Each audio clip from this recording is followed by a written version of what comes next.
جوانه کبوکا به گیلانه نوا چاوه من پیکت دلی من آگر پیکت بوکێ ڕندێ جوانێ کەڤۆکا کوردستانێ گاوا چاوێ من پێکەت دلێ من ئاگر پێکەت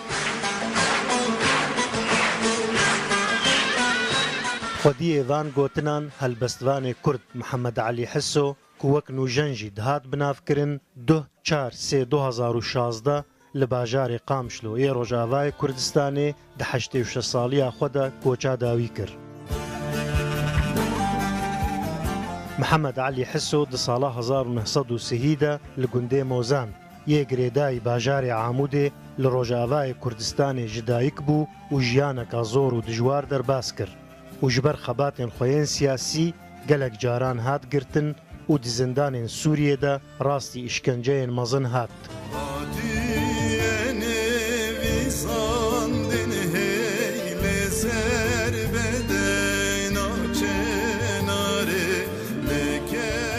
وی di bîsaliya xwe de gelek siyasetmedar, rewşenbîr û helbestvanên navdar yên Mîna Osman Sebrî, Cegerxwîn Nûreddîn Zaza, helbestvanê Komara Mehabadê Hejar Mukiryanî û zimanzanê Kurd Cemal Nebez nas kirin û bikartêkirina wan ji wê çaxêvedest bi nivîsandina helbestên Kurdî kir. Ebi hobu dînuhar Amerîka dostê wan be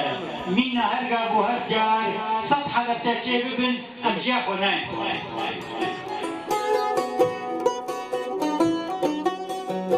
Piraniya helbestên Hessoyên qeşeng û herikbar ji aliyê stranbêj û hunermendên Kurd yên navdar ve hatine gotin wek welat kaniya zêraya hatiye nivîsandin لۆشڤانۆ تاخافلا û gelekên din.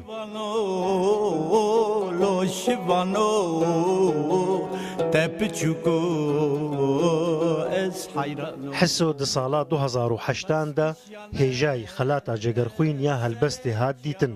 ji xeynî dîwaneka neçapkirî wî 4 dîwanên helbestan li pey xwe hiştin bi navê Nalîn 1998, Zîlan 2002, Derdê Ezîtiyê 2004 û Berxwedan 2012. Hesۆ navêka çaxwe Nalîn ku li çiyayên Kurdistanê şehîd ketibû li dîwana xwe ya pêşî kir di helbesta Nalînê de jî dibêje stêrim diqurrijim canxelatim perwanema li dor arê felatim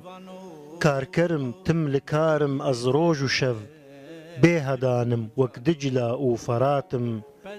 ez perîme li her warî diyarim dêwesorim li pozê araratim ez pilinga daristan û çiyama ne tenê me ez bi kom û civatim ne wek candark û Cemîla li Cezayir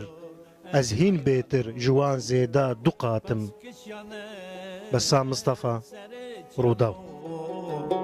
Tırsa mile van gurano